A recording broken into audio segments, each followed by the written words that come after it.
We are a UK-based ladies' accessories company that was set up by Lisa Beaumont. She's our design director, and that was set up in 2009. We are women-owned, and we currently supply over 3,000 stockists worldwide with gifts and accessories, which we design in-house. Lisa's the designer. And our primary sort of USP is our prints, which are designed in-house and are quite bespoke, and those adorn all of our gifts and accessories, as well as packaging. And we've expanded our export business hugely over the last 3 or 4 years. We currently export to 5 different sort of key markets, and we began that journey sort of as we started as a UK-focused business. And a key to our success in the UK is that we offer sort of postcode protection to our suppliers. So we quickly saw great success in the UK, which meant that we weren't able to supply anyone else there, as we were sort of saturated in key areas. So we looked to other markets to sort of expand the business to, particularly where we saw our brand would resonate with customers, and that we could utilize our existing logistics and supply providers, and that, you know, we could sort of mirror our business in different markets. So we began that in Europe, and then following that success, expanded into the US, and then more recently into Canada and Australia. One of our key successes is also that we sell at trade fairs in person. So we were able to sort of repeat that entry to market in the different markets. And that was sort of our key step into new areas. And then we currently have showrooms in the US where we have over 100 representatives selling powder in the US.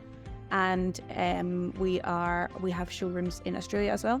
So we're kind of repeating what is successful about our UK business and expanding that into other markets. This was an essential step for us in regards to growth.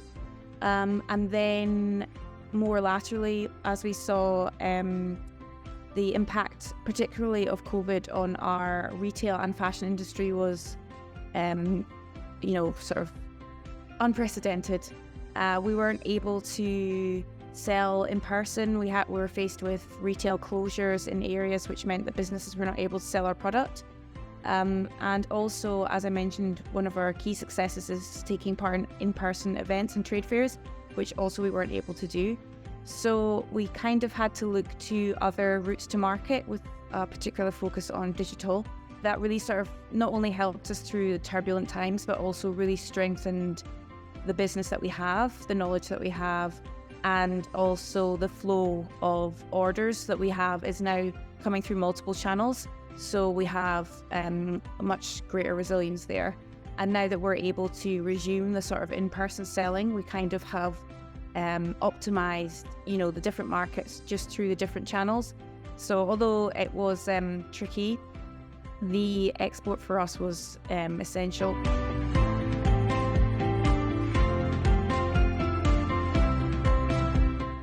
As a fashion-focused brand, we offer 2 seasons per year.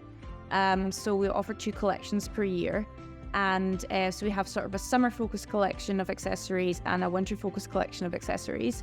And we sort of aim for 90% sell-through on our products. The market average for full price sell-through in the fashion industry is 30%. So we're aiming to sort of triple that market average. At Powder, we're really focused on minimizing our waste. It's crucial for everyone. It's, the environmental impact of waste is huge, and particularly in the fashion industry, it's unfortunately one of the worst waste generating industries. And the export has allowed us to sort of have a more continual loop of selling seasonal product.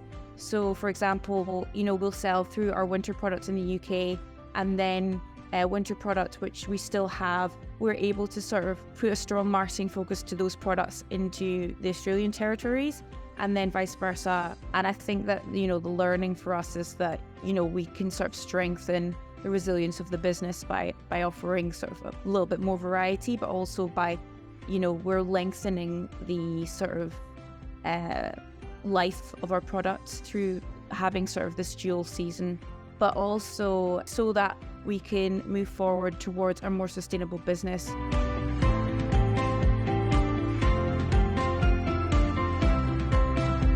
Our initial and first export market was Europe, and we saw that following Brexit, we just weren't able to live up to the standards which we initially set out with our partners there. It did force us to focus on other markets for a period of time. As I mentioned, we moved our focus to the US, and I feel like during that period we have learned a lot, which we can now apply again to our European business. With each market that we enter, we learn something new about exporting, which we can apply to more, more challenging or more new markets. For example, Canada, there's a lot of, nuance in terms of their import regulations and tax duties and sort of fulfillment, which we sort of didn't seem like so much of a challenge after we had faced the challenges that we saw in Europe previously.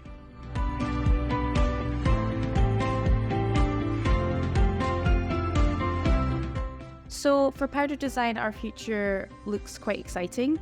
We are opening our third-party logistics provider warehouse in Germany, and that should hopefully form something which is really strong for us as we move forward into that market.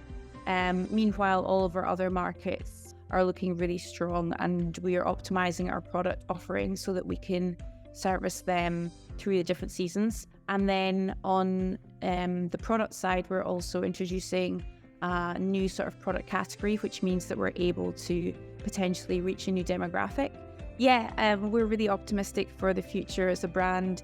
Our export is just growing and growing in different markets, which is really exciting.